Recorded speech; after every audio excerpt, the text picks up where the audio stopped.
¿Cuántos de ustedes son de patología? De viernes. ¿Cuántos de ustedes tienen patología de viernes?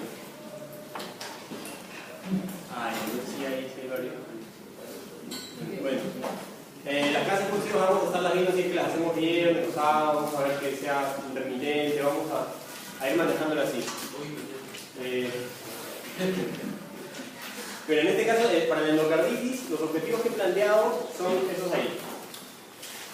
Definir qué es endocarditis, qué es, qué diferencia entre aguda y subaguda, cuáles son las etiologías, según el antecedente epidemiológico, principalmente eso, porque no estamos acá en medicina. Medicina principalmente es que reconozcas qué paciente tiene y qué cosa, dependiendo de dónde viene, qué antecedentes tiene y qué síntomas presenta. Cómo estratificarlo, cómo reconocerlo, cómo diagnosticarlo y cómo tratarlo. Esa es la progresión principal de medicina. Identificarlo, diagnosticarlo y tratarlo. Así que por eso es que la etiología no está tanto relacionada a la patogenia, sino a la etiología según el antecedente epidemiológico. La patogenia, que son principalmente las circunstancias de riesgo, ahora lo voy a explicar todo eso rápido. La clínica, que se divide en manifestaciones generales, cardíacas, extracardíacas y asociadas a trastornos específicos, todo eso lo vamos a revisar. El diagnóstico, que ya todos sabemos según los criterios, y lo que respecta a los cultivos y la ecocardiografía. El tratamiento específico, ¿a qué me refiero con el tratamiento específico? Es cuando ya le hiciste el cultivo y determinaste cuáles son los microorganismos que tiene el paciente y cuál es su susceptibilidad. Hasta ahí estamos todos, ¿no? Pero eso también lo vamos a repetir, ¿no? Y el empírico y el quirúrgico, y bueno, el pronóstico y la prevención. Bien. Evidente, ¿no? La endocarditis es una inflamación endocárdica con principalmente su lesión típica. O sea, la definición es inflamación endocárdica, pero la lesión típica son las vegetaciones. Uno espera de que haya endocarditis sin vegetaciones, improbable, ¿no? Es con vegetaciones. ¿Qué son estas vegetaciones? Son plaquetas, fibrina y colonias de microorganismos que se han formado ahí. Todos nos ubicamos, ¿no? En el endocardio se forman estas vegetaciones con estos de aquí. Y que suele afectar a las válvulas o en general a las regiones lesionadas.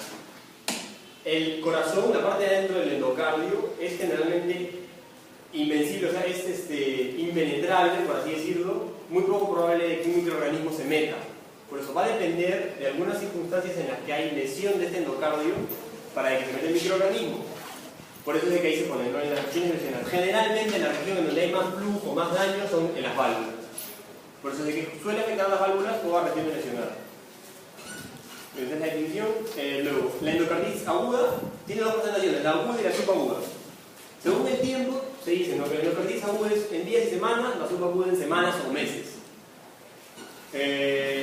La diferencia probablemente sintomática clínica es que una va a presentar una lesión cardíaca rápida, mientras que otra va a presentar una lesión cardíaca lenta.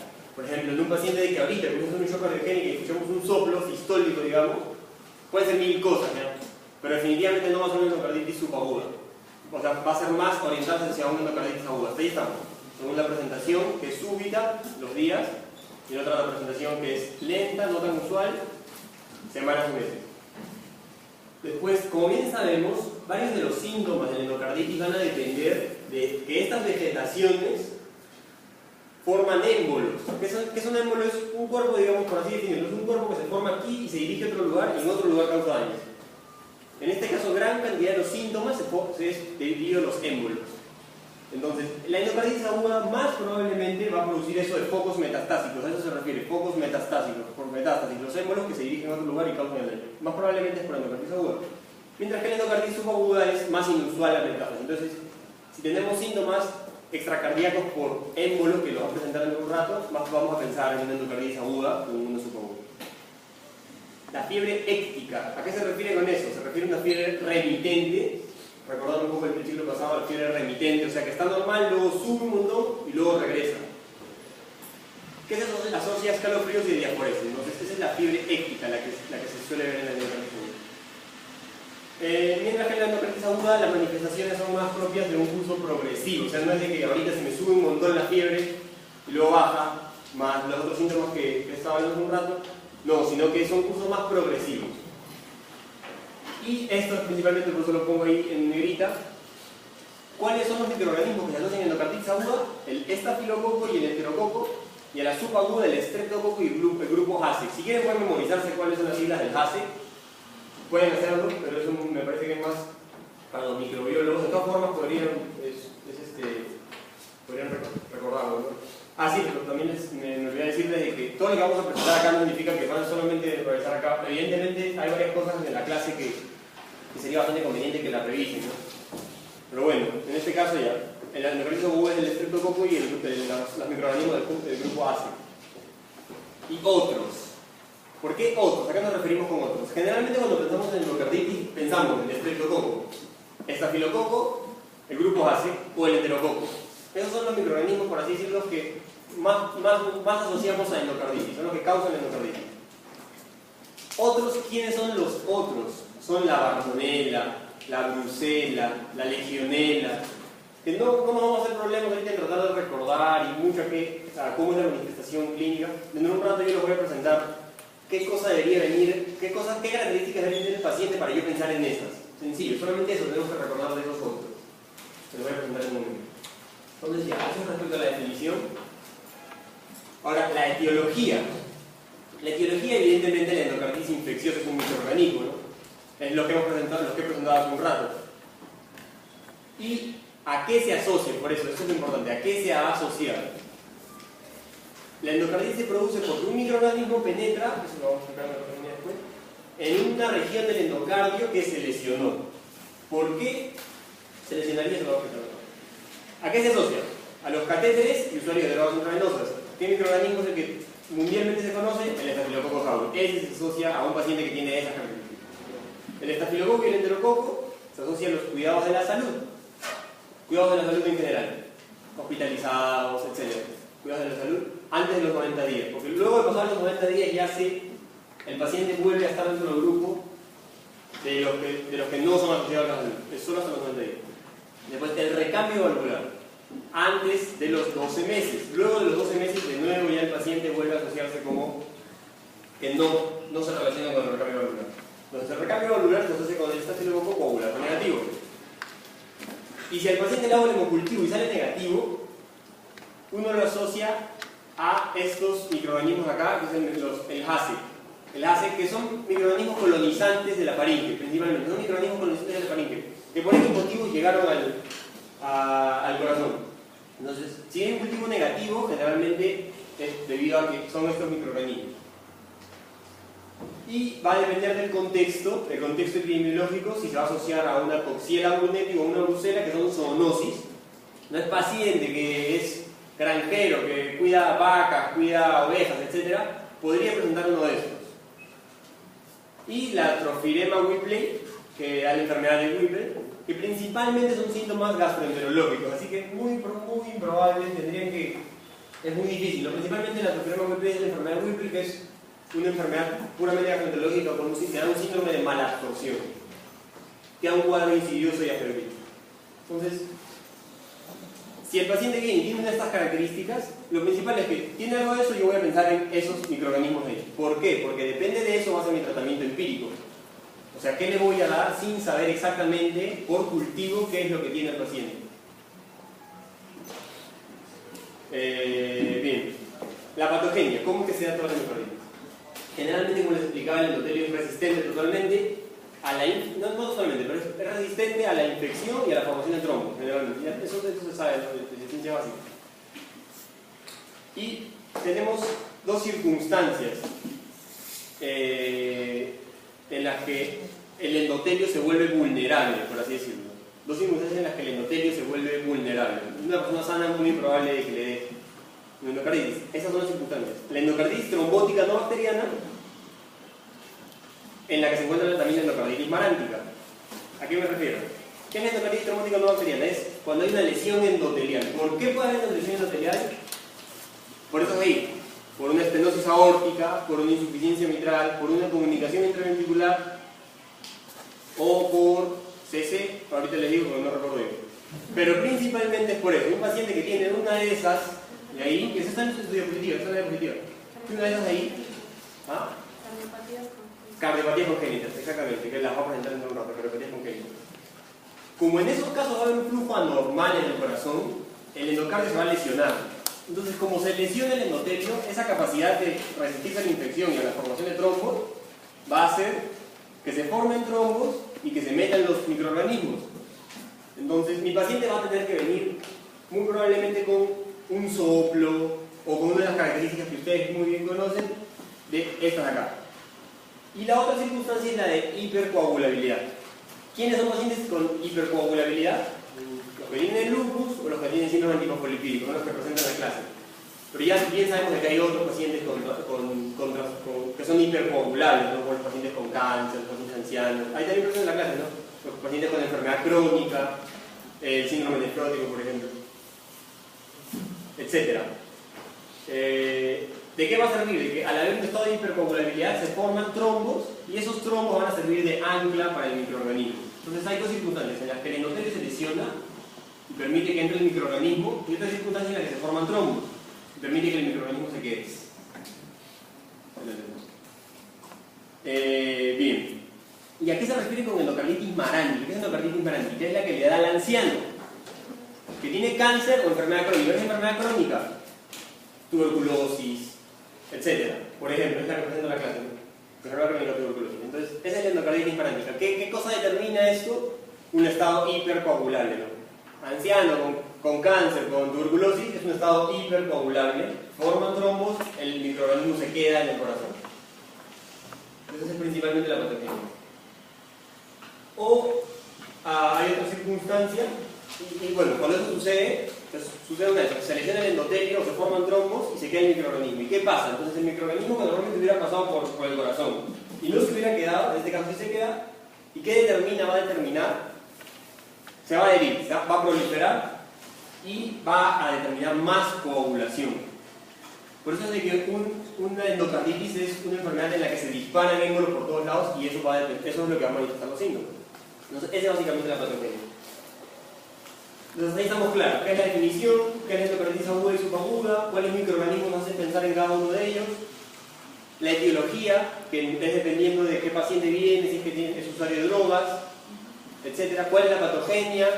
Lo de la lesión del endotelio, la trombosis. ¿Qué es lo que hace cuando un microorganismo se queda? Hay más coagulación. Entonces, ya, perfecto. Luego la clínica, principalmente, ¿no? La clínica. Se manifestaciones generales. La manifestación general es la fiebre. Prácticamente muchas cosas dan fiebre, por eso es una manifestación general. Pero todo lo que estoy poniendo así de... Acá está también puesto. Todo lo que estoy poniendo en negrita y con subrayado son, para más o menos ir aprendiendo, porque eso es más memoria, pero para ir aprendiendo son todos los que forman parte de los criterios diagnósticos según Duke. De los criterios menores, en este caso. Todos esos negritos y subrayados son parte de los criterios menores. Usuario de drogas es un criterio menor. Que tenga una de esas lesiones, también es otro criterio. Que tenga fiebre, fiebre, es otro de los criterios. Ahí que la clase te presenta, ¿no? Que puede ser menor de 39, subaguda, mayor de 39 aguda. ¿Por qué le pongo eso? Porque que venga el paciente con 39 de fiebre, con 39 puntos de fiebre, entonces eso en el caso clínico no me va a decir, ah, ya no. La descriptiva está, el paciente tiene 39 puntos, que mayor a 39.5, 39 es aguda. Entonces yo por eso no voy a decir, por ese solo dato no voy a decir simplemente que es aguda, porque pueden haber otras cosas que determinen que la fiebre esté más de 39, como generalmente se espera que se presente. Por eso le ponía, el diagnóstico lo va a hacer el conjunto de todo, no lo va a hacer una sola característica. Por eso, más que tratar de recordar dos cosas así pequeñas, es tratar de recordar lo importante de todas las cosas. Porque así probablemente vengan en el examen. También vengan sus pacientes, ¿no? Y también puede haber endocarditis sin fiebre. Luego, otra de las manifestaciones generales son los que presentan ahí, ¿no? Escalofríos, sudoración, anorexia. Entonces, es bastante general. Entonces, ¿cómo pueden ir? Principalmente esto que lo explica fisiopatológicamente que la endocarditis va a haber un estado de inflamación general. Se produce una innumerable cantidad de citoquinas, que es por eso que se eleva la fiebre de esa manera. Luego, las manifestaciones cardíacas es la manifestación de la insuficiencia valvular, que va a determinar los soplos, evidentemente. Insuficiencia valvular aórtica, un soplo diastólico. Insuficiencia mitral, un soplo sistólico con las características que ya conocemos.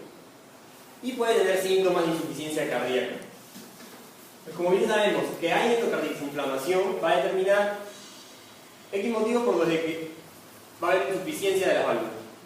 Luego, otra cosa que puede suceder en el corazón, además de la insuficiencia de las válvulas, es que hayan abscesos. Eso es perivascular, bueno. Abscesos. ¿Qué van a causar estos abscesos? Bien, ya sabemos la definición de un absceso por patología. ¿Qué van a causar estos abscesos? Va a causar pericarditis.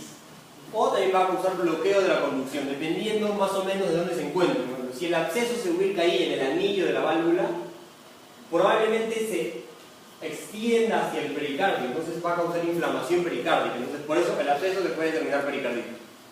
O el absceso se puede ubicar justo ahí, arriba en el septo interventricular, donde está el sistema de conducción y lo bloquea. Entonces, te puede presentar un bloqueo de conducción, que es una de las bradicardias que son de las clases pasadas. Entonces, en realidad, este caso, el doctor te puede poner un montón de cosas. Te puede poner un EKG con un bloqueo AB de primer grado, digamos, un paciente bradicárdico, con fiebre, te puede poner un soplo sistólico y te dice, este paciente tiene un bloqueo AB, tiene insuficiencia mitral o tiene endocarditis.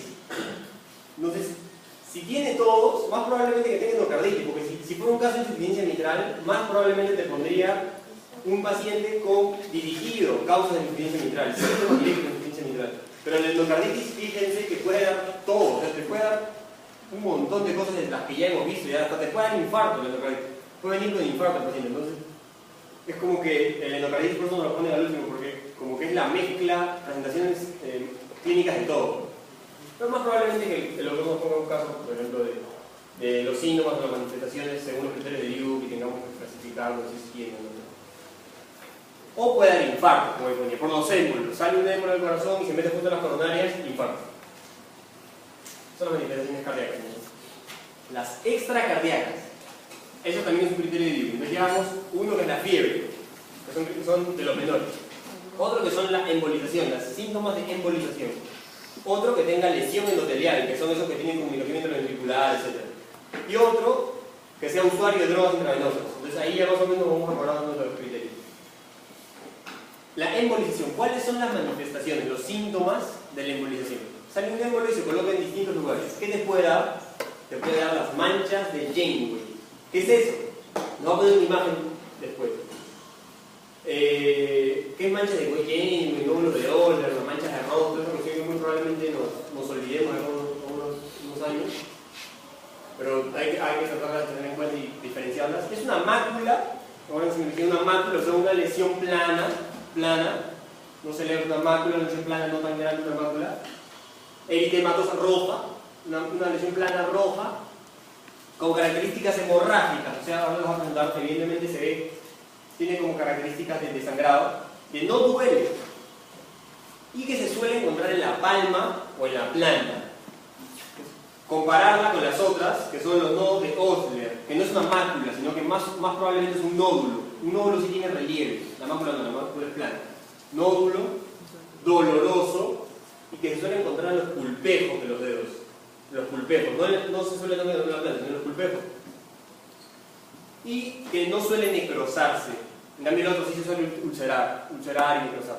¿Por qué? Porque uno es un fenómeno embólico, en el que un embolo tapa el vaso y hace el daño. Mientras que el otro es un fenómeno inmune.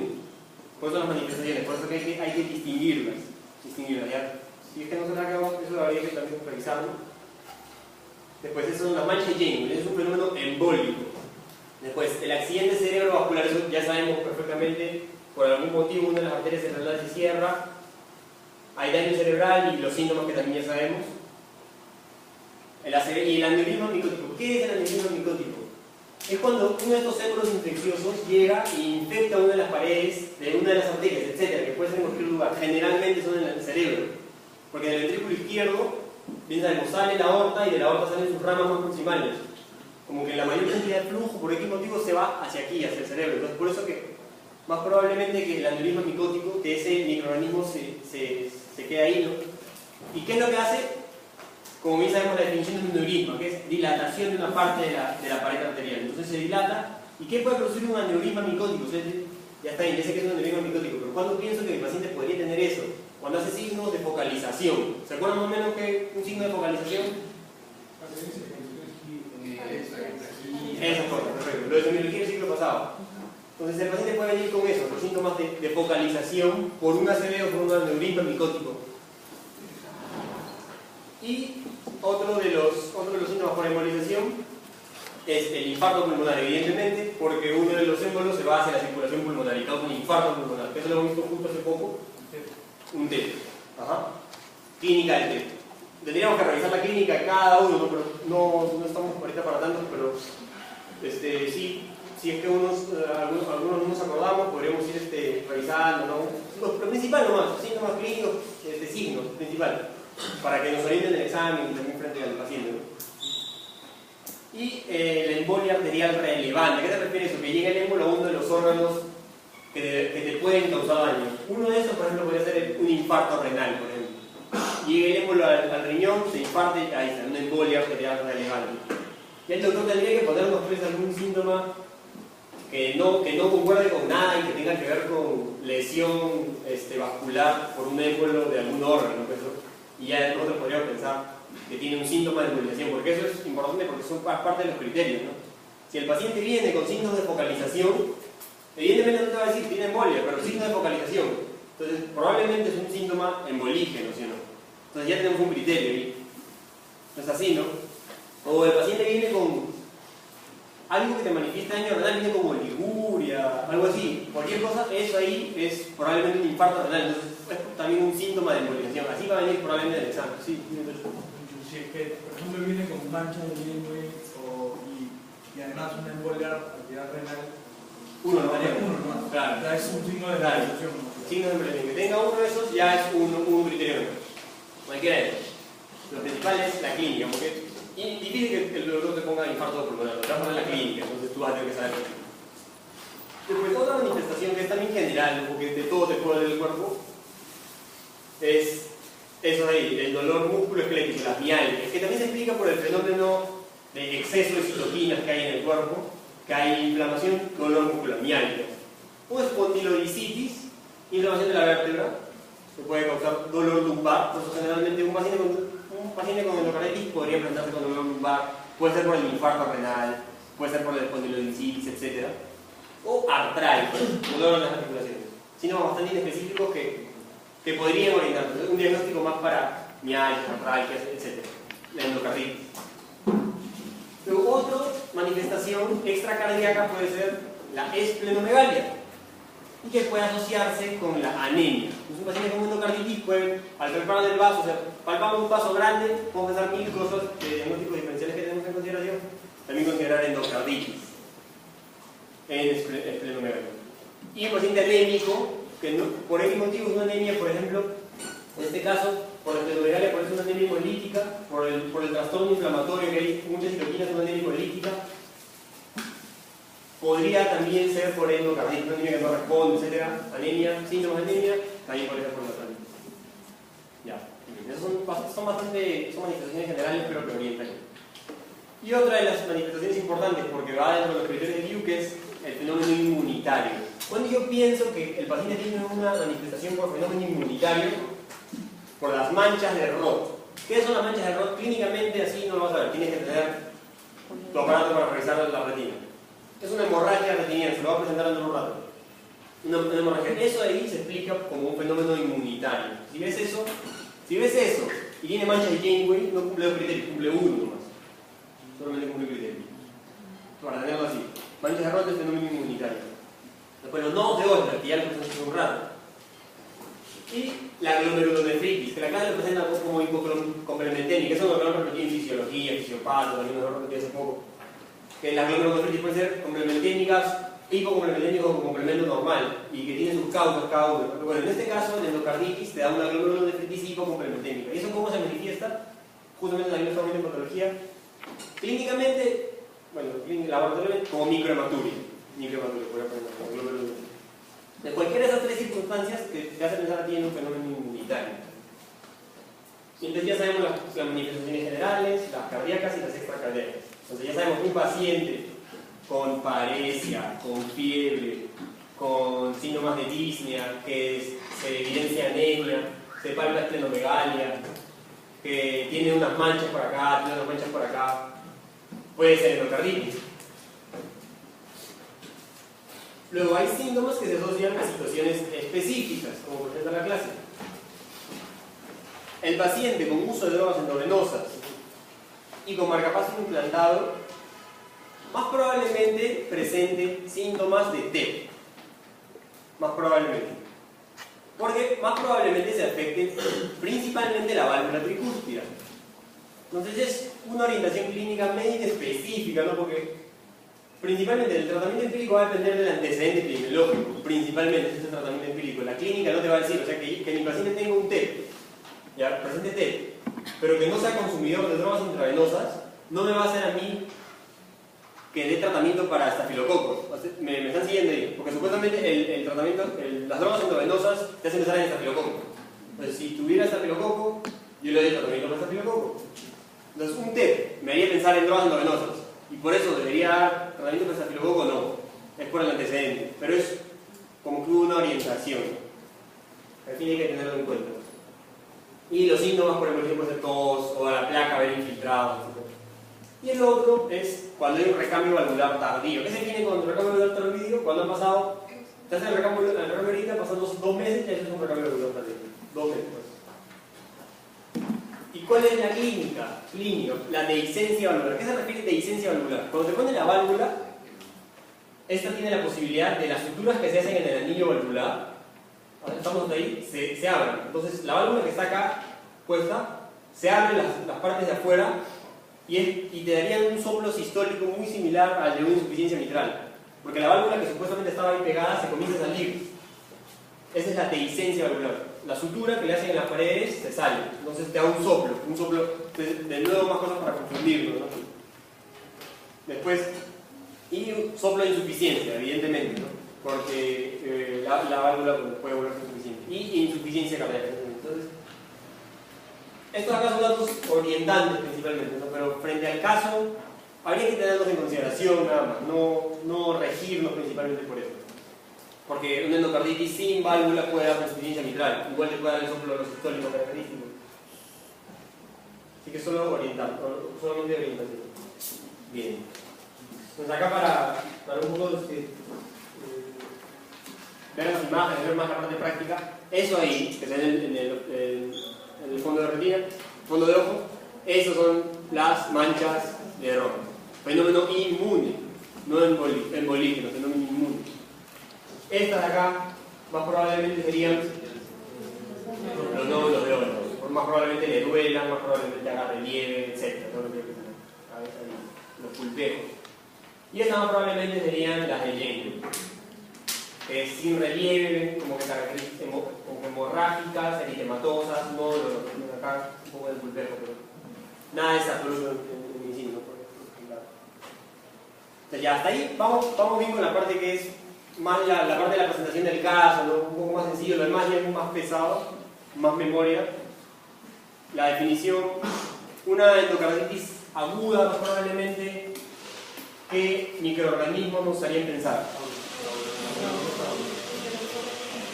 Claro, estafilococo. Y nos va a dar una clínica subaguda, ya sabemos. La etiología, un paciente con uso de drogas intravenosas, un paciente que le han hecho reemplazo valvular, un paciente que del hemocultivo sale negativo. ¿Qué es eso? ¿Qué es el nivel?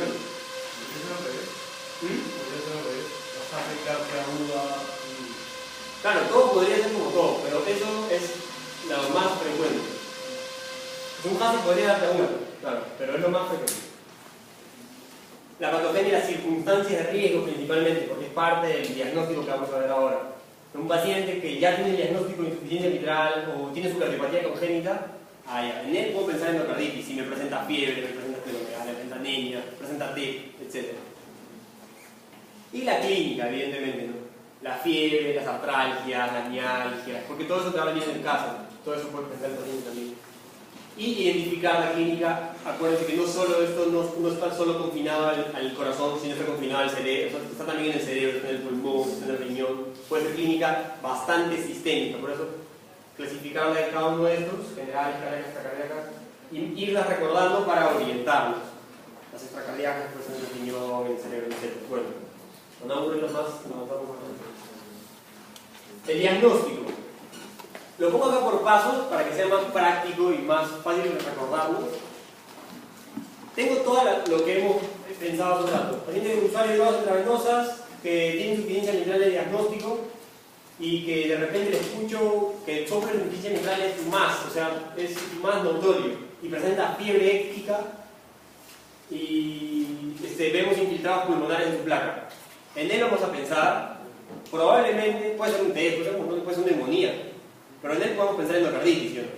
Entonces, en ese paciente, lo primero que vamos a hacer es esa parte de ahí. No darle el tratamiento antibiótico empírico, que eso lo vamos a hablar en un rato, si es que está hemodinámicamente estable. ¿Por qué? Porque tenemos que hacer el hemocultivo. O sea, no es urgente poner antibiótico. Es más urgente, más importante que tengamos el hemocultivo para saber contra qué nos dirigimos. Entonces, ese es el primer paso, no apresurarnos. Pero evidentemente, si el paciente está hipotenso, entonces tiene otras circunstancias de que sí nos obligarían a instalar el tratamiento, se instala. Ese es el primer paso. El segundo paso es lo que pone la doctora en la clase, que es tomar 3 grupos de hemocultivo. Cada grupo son 2 botellas, de distintos sitios, lo mismo que nos hablaban en el laboratorio. Sitios de inofunción, en 24 horas. Con una separación del primero y el último de 1 hora. Si son negativos, de 48 a 72 horas se obtienen más. ¿Por qué hacemos esto? Porque eso es parte, por eso lo pongo ahí en letra más grande, en negrita y subrayado, porque eso es un criterio mayor de DIU. El hemocultivo nos va a determinar, nos va a orientar más según la clasificación, los criterios de DIU para hacer el diagnóstico que el paciente tenga endocarditis. Y se hace de esa manera. Viene el paciente con la sospecha, no le doy el tratamiento antibiótico porque no es inestable, le saco así la sangre de esa manera, que haya separación entre el primero y el último de 1 hora, que todo esto sea dentro de las 24 horas primeras. ¿Por qué? Porque eso me va a cumplir ahora, como vamos a revisar en un rato, la parte de los criterios. Y hay otras consideraciones, ¿ya? Eso es, si el paciente no se le da, se hace el hemocultivo.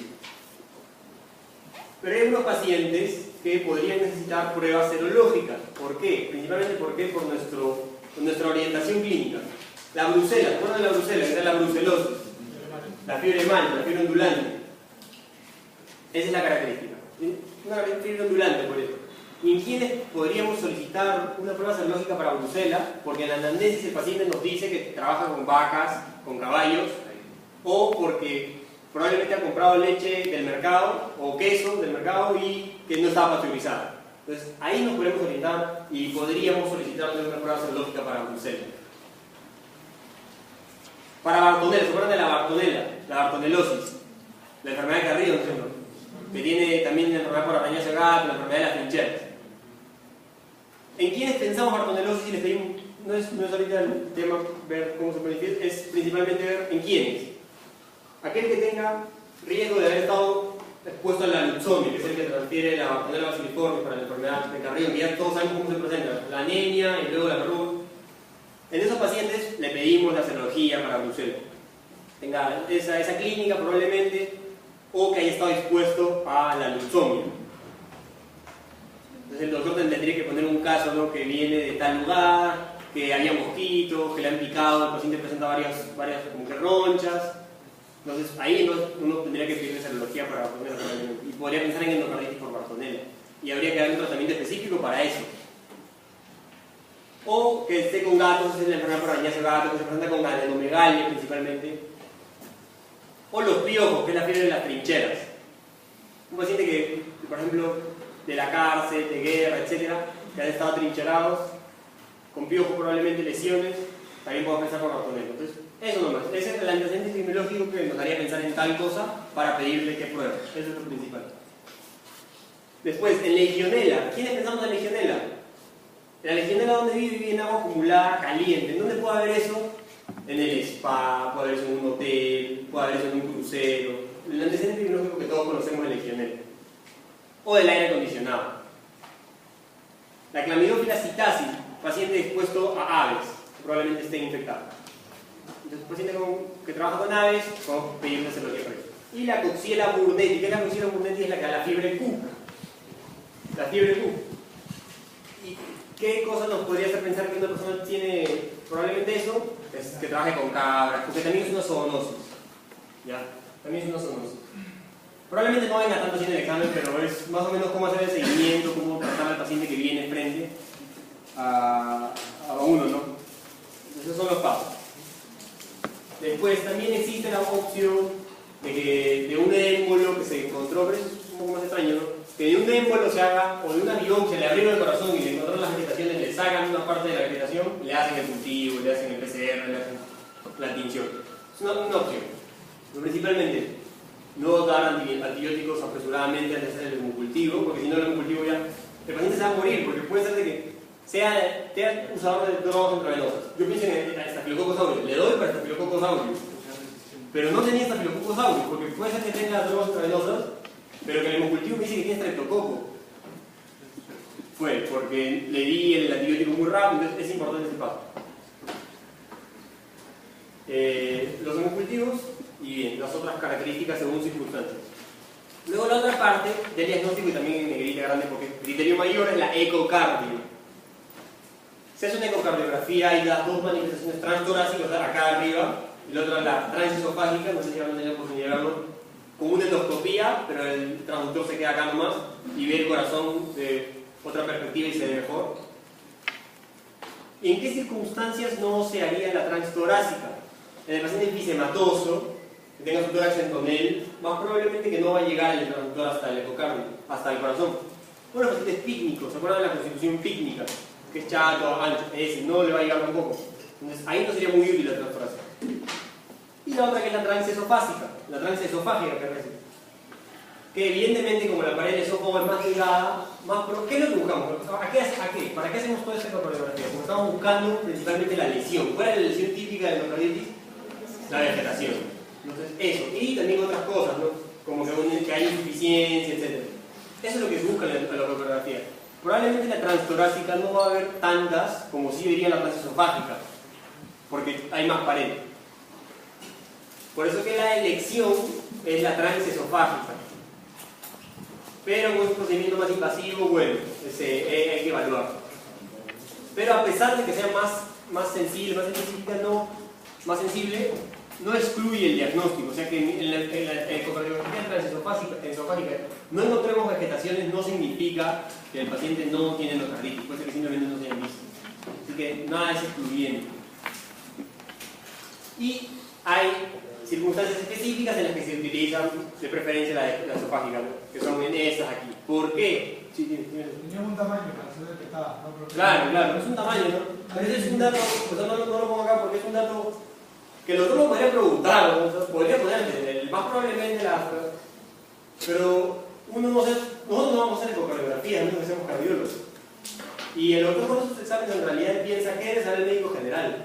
Y ninguno de nosotros saliendo va a estar con el transductor, con el paciente buscando vegetación. Por eso que lo de los tamaños, eso no lo he considerado por eso, pero igual hay que revisar, porque puede venir, puede preguntar. ¿Y por qué se hace la transesofágica? En esas circunstancias, porque la transtorácica más probablemente no va a haber una endocarditis. O sea, si hay válvulas, se han cambiado las válvulas, son válvulas protésicas, y están inflamadas, probablemente la transesofágica no lo va a detectar. Tampoco va a detectar el absceso miocárdico, ni la perforación valvular o fístulas intercárdiacas. O sea, si hay un absceso, si está inflamada la válvula protésica, si hay una fístula, recuerden el concepto de fístula, cuando comunica un espacio con otro, una fístula. O una perforación valvular, cuando la válvula se ha roto, probablemente la transtorácica no lo identifique. Por eso es que es más conveniente hacer la transesofágica. ¿Y qué notaría hacer una sospecha clínica de eso? Bien difícil, ¿no? ¿Cómo voy a saber yo clínicamente que el paciente tiene un absceso miocárdico? Improbable, así que por eso es que principalmente de inicio la transesofágica es la elección. Esos son los pasos, ¿no? Los 3 pasos. Y una vez que hemos hecho esto, ya tenemos, y todo lo anterior, o sea, de las manifestaciones clínicas, del antecedente, de la anamnesis, ya tenemos la información para meternos a esto, que es hacer el diagnóstico o no. ¿Cuándo se hace el diagnóstico clínico de endocarditis? 2 mayores, 1 mayor, 3 menores o 5 menores, como se presenta ahí, cualquiera de esos tres, 2 mayores, 1 mayor y 3 menores o 5 menores, te hacen diagnóstico clínico de endocarditis. ¿Cómo llego a eso? Con todo lo que hemos hecho. ¿Por qué les pongo esa flechita ahí? Porque a pesar de que lo hemos estado revisando, eso tiene que revisarlo, tenemos que todos revisarlo y aprenderlo, porque probablemente también venga en el examen y hay que tenerlo en cuenta. Eso le pongo la flechita, porque eso es una cosa que hay que trabajar más de memoria. Solamente vamos a revisarlo pero bueno, como habíamos hablado antes, los criterios mayores, principalmente en la clínica yo no lo voy a hacer, porque no voy a tener un transductor y tampoco voy a tener para hacer hemocultivo, eso lo hace cuando llega al hospital. ¿Qué es el hemocultivo y la ecocardiografía? ¿Qué me determina un hemocultivo positivo como criterio mayor para diagnóstico de endocarditis? Eso que explica ahí. Que el microorganismo sea típico. ¿Cuáles son los microorganismos típicos? Exactamente. En 2 hemocultivos diferentes. Por eso es de que se hace toda esa cuestión. ¿Por qué pido 3? ¿Por qué no me bastaría solamente 1? Porque los criterios están así. ¿Y por qué están los criterios así? Porque así se hizo el estudio y así es como estadísticamente se ha determinado que se hace el diagnóstico. En 2 hemocultivos diferentes. O todas las características que eso no hay nada que explicar, simplemente uno tiene que sentarse, revisarlo, para que sepa cuándo el hemocultivo es positivo y cuenta como criterio mayor para diagnóstico de endocarditis. Después, los signos de afectación endocárdica. ¿Qué es eso? Ahí también se lo ponen. Un ecocardiograma positivo. Uno lo ve en letras chiquitas. Esas son las letras chiquitas que sí tenemos que leer, por ejemplo. Un ecocardiograma positivo. Ahí te dice, ¿no? Cuando hay una tumoración intracardíaca oscilante en una base, no se lo tienen que aprender a la memoria, no me acuerdo. ¿Cuándo es un ecocardiograma positivo? Cuando en el reporte se van a decir, se encuentra vegetación, y te lo va a escribir ahí el cardiólogo que hace la ecografía. Eso es un ecocardiograma positivo, cumple con criterio mayor. Y ahí presenta nueva dehiscencia. Hay otra cosa importante que lo recalco ahorita. Clínicamente no puedo determinar un criterio mayor. ¿Por qué? Porque que yo escuche que hay un soplo nuevo o que el soplo ha aumentado, no me dice nada. Tiene que ser por ecocardiografía. Una nueva insuficiencia valvular. Que yo escuche que tiene un soplo ahora y que el paciente me diga no, yo no tenía nada, no me determina como criterio mayor. A pesar de que haya un nuevo soplo, ¿qué es lo que está pasando? Es una insuficiencia mitral probablemente. Soplo sistólico.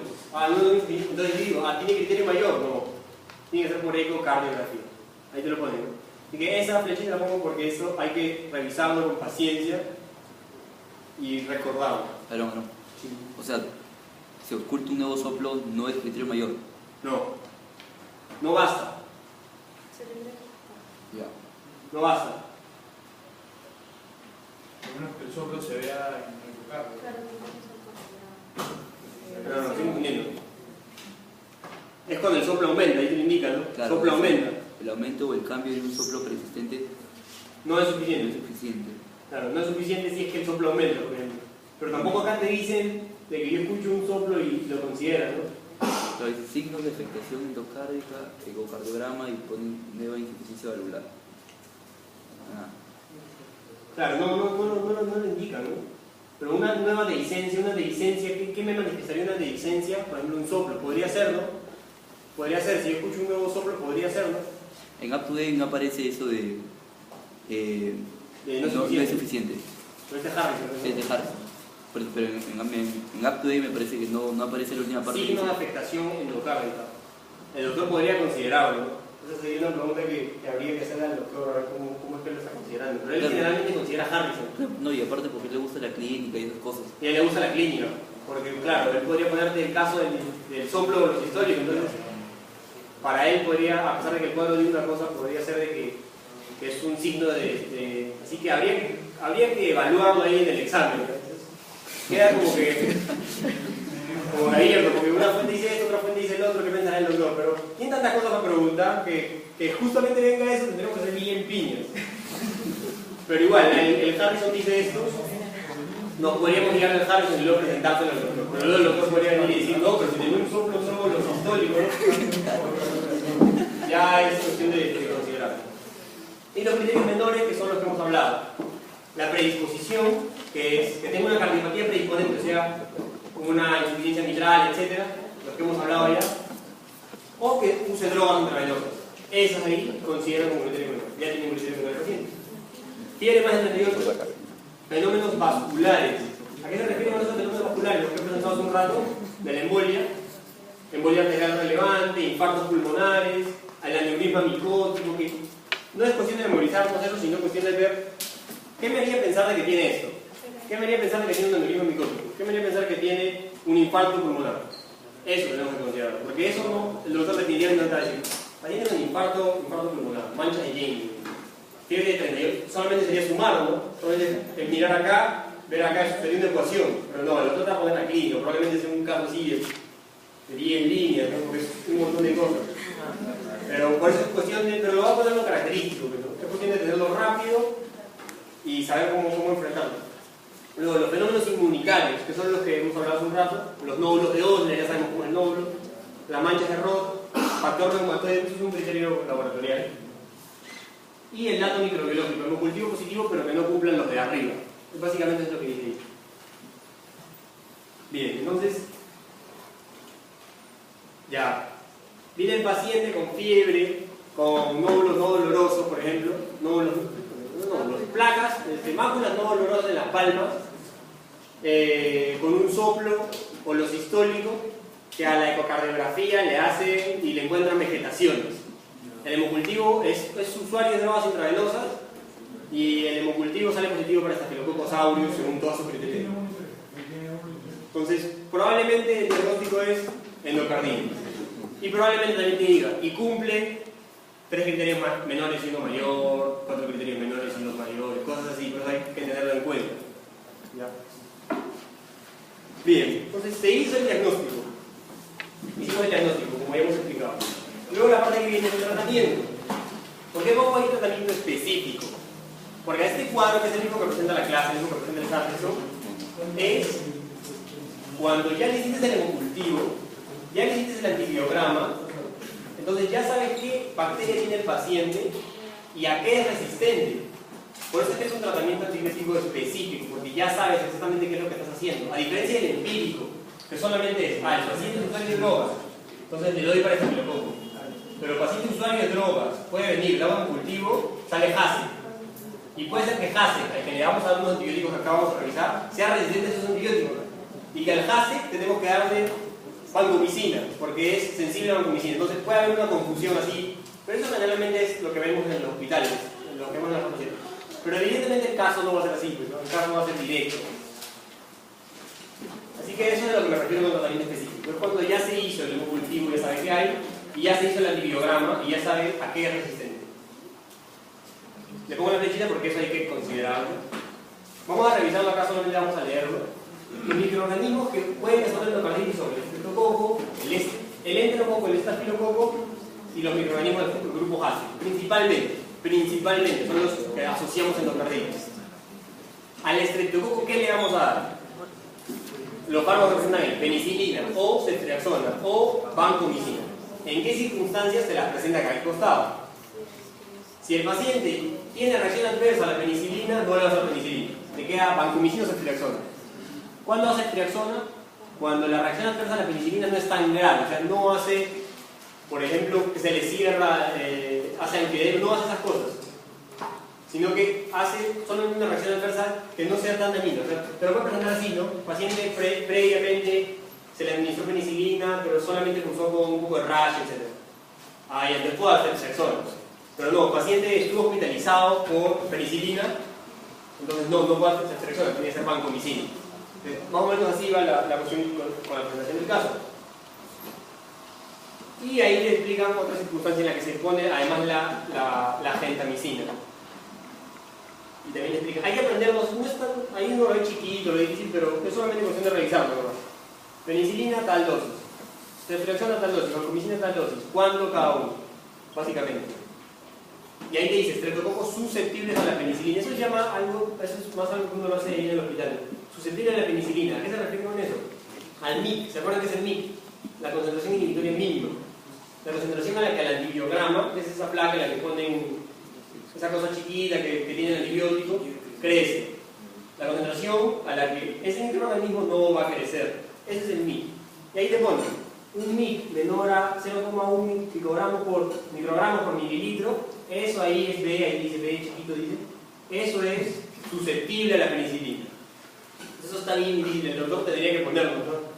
En el antibiograma se evidencia que el streptococo tiene un MIC menor a 0,1 microgramos por mililitro. Podría ponerlo, pero es más difícil, porque teniendo todo lo que preguntar, más probablemente que pregunte la parte empírica, pero hay que tenerlo en consideración. Después, el streptococo es relativamente resistente. ¿Qué es el relativamente resistente? Que tiene el MIC de 0,1 a 0,5, no me equivoco. Sí, se entiende eso, ¿no? A menor dosis significa que es más susceptible, porque a menos dosis que le doy el fármaco, más probablemente que se inhiba. Entonces, uno menor a 0,1 es susceptible, porque le doy poquito y se muere. Uno de 0,1 a 0,5 es más o menos resistente, y uno mayor a 0,5 ya es resistente, porque tengo que tener un montón.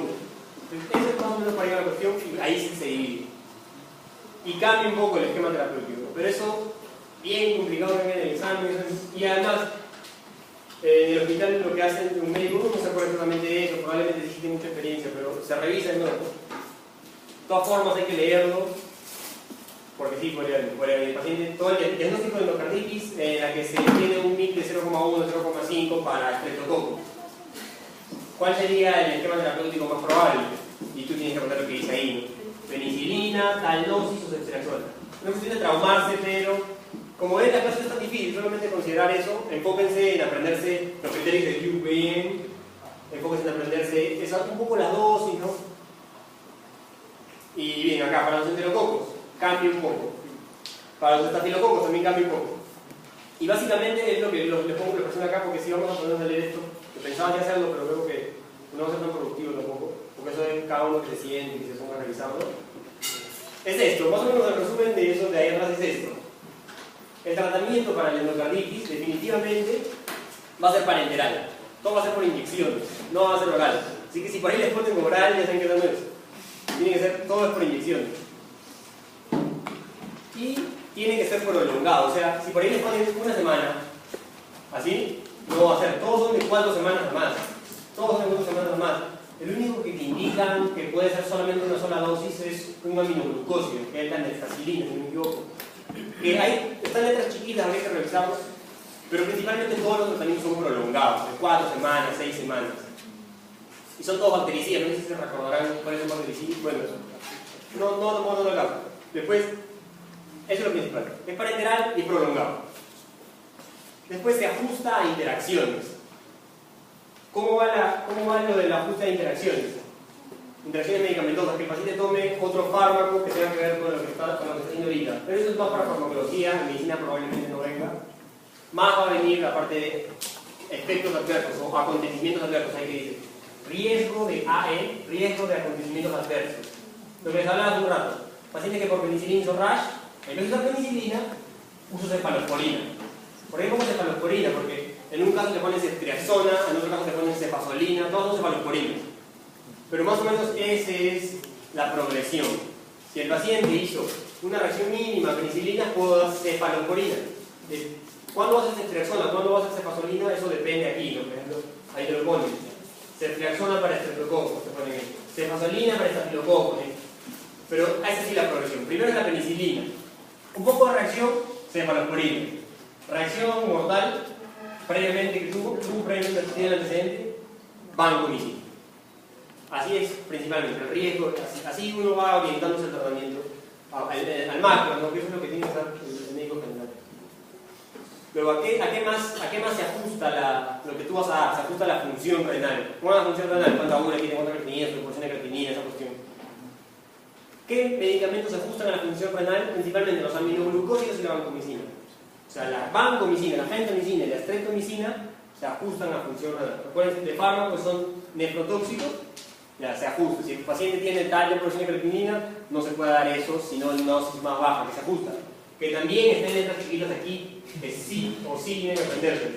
Evidentemente no, pero eso no se lo tienen que aprender. No, así que no se estén mandando por aprender esta dosis aquí.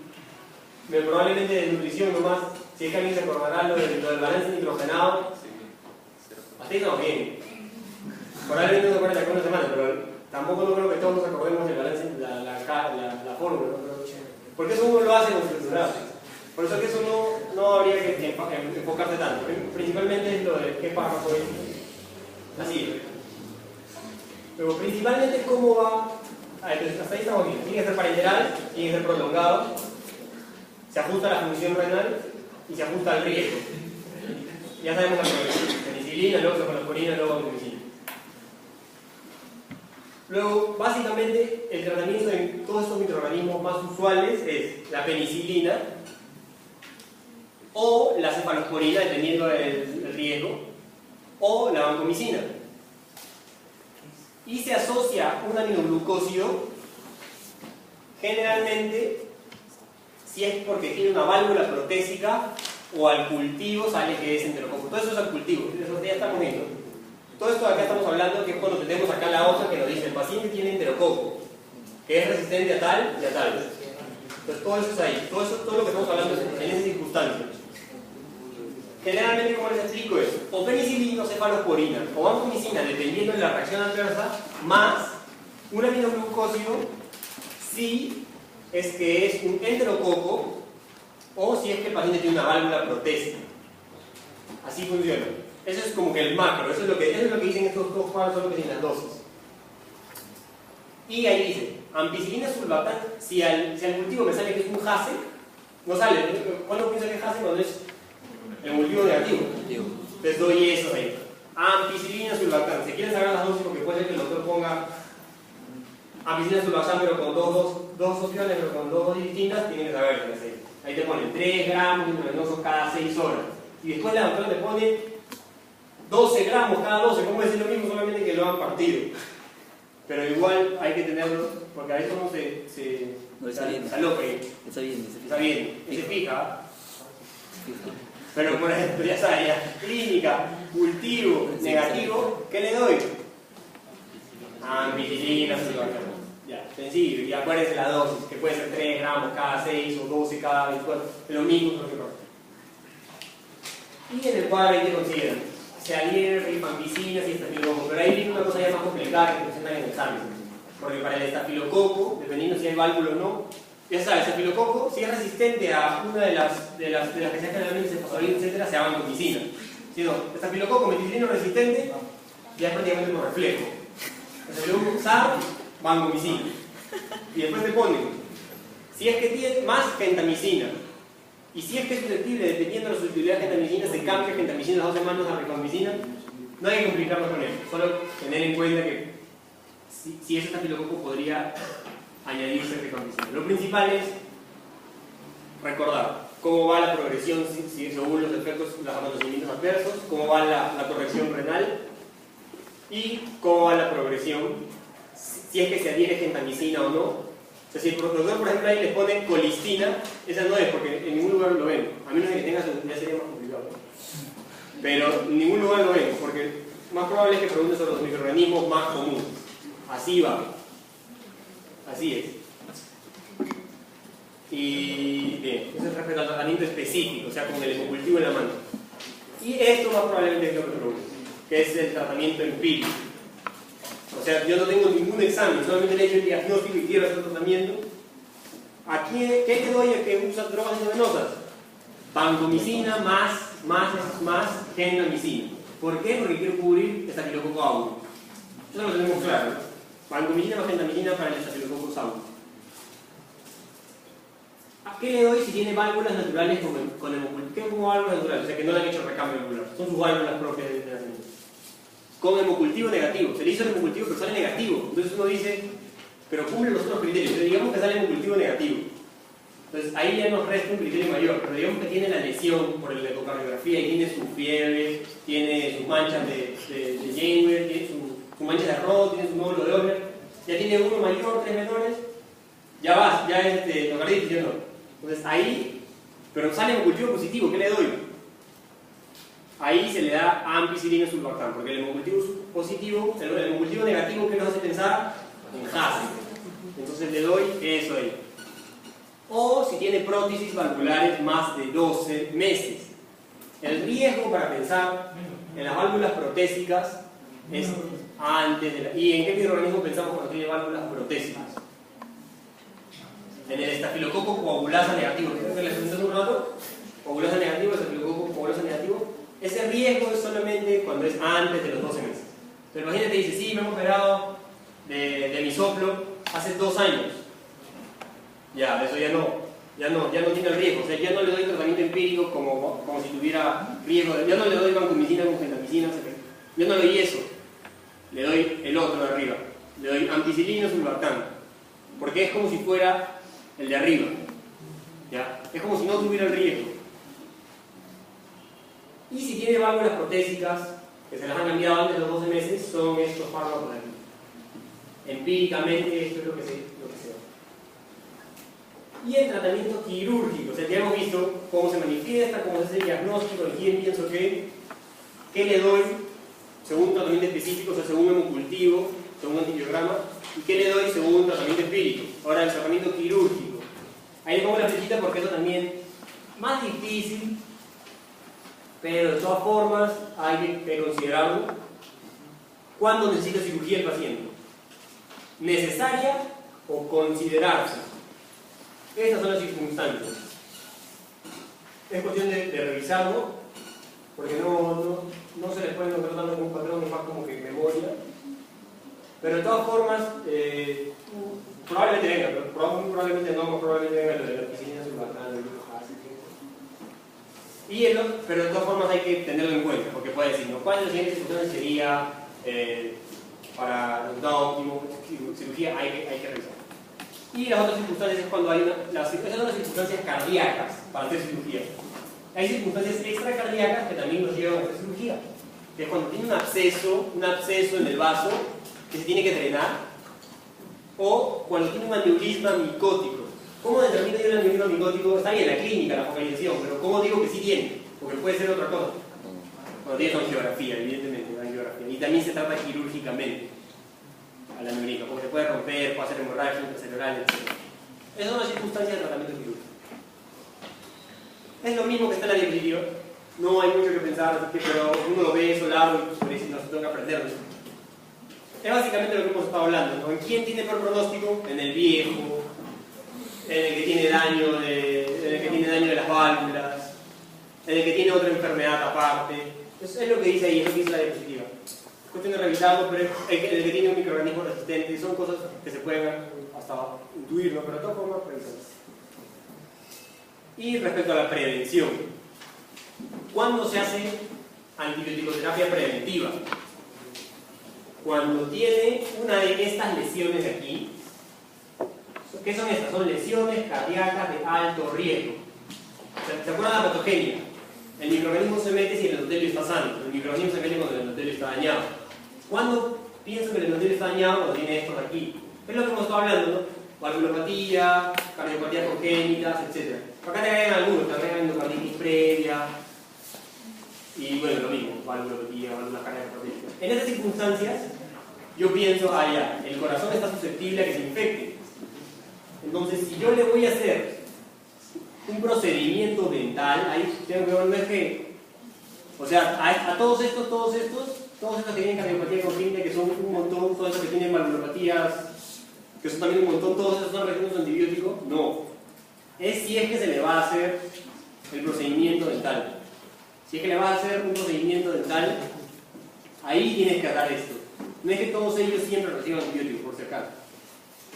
Entonces, en estas circunstancias, que se le va a hacer un procedimiento dental, se le dan estos antibióticos de aquí, que son de la misma familia de antibióticos que hemos estado revisando hace un rato. El esquema oral estándar es la amoxicilina, pero si no puedo recibir amoxicilina, sí, hay otro, ampicilina. Habría que revisarlo también, es básicamente revisarlo, eso no hay nada que explicar, solamente recordar eso. Este es el... Sí. Disculpa, son preventivos, ¿no? Preventivos, ajá. O sea, que tenga eso no me determina que tenga endocarditis, ¿no? Solamente que tiene el riesgo a tener endocarditis porque le voy a hacer un procedimiento dental. Siendo que los microorganismos Hasek son de acá. Entonces, hacer el procedimiento dental le va a predisponer a de que tenga endocarditis. Claro, te ponen esto. En esas circunstancias. Cuando tiene eso, para prevenir endocarditis antes de un procedimiento dental, en esas circunstancias, se pone esto aquí. ¿Sí estamos claros? Bien, entonces, si digamos que solo son 19 días por recordar, todo va en base a los criterios de View para hacer el diagnóstico. El paciente va a venir con sus manchas, va a venir con fiebre, va a venir que tiene manipulopatía protésica previa. Yo le voy a hacer ecocultivo, yo le voy a hacer ecocardiografía, y eso me va a hacer tener un diagnóstico. Yo qué voy a pensar en quién, recordar eso, qué pienso, fíjense bien en el caso. Paciente que se dializa. ¿Qué puedo estar pensando? ¿Y cuál sería el tratamiento empírico, digamos? Banco Genda mismo. Es revisarlo, ¿no? Porque eso no se le puede olvidar. Pero tener eso en consideración. El antecedente que va a venir. Porque eso le encanta poner al doctor. El antecedente, la clínica, cuál sería el tratamiento. Y bien, básicamente hasta ahí. ¿Alguna pregunta? ¿Alguna duda? ¿Alguna complicación? ¿Nada?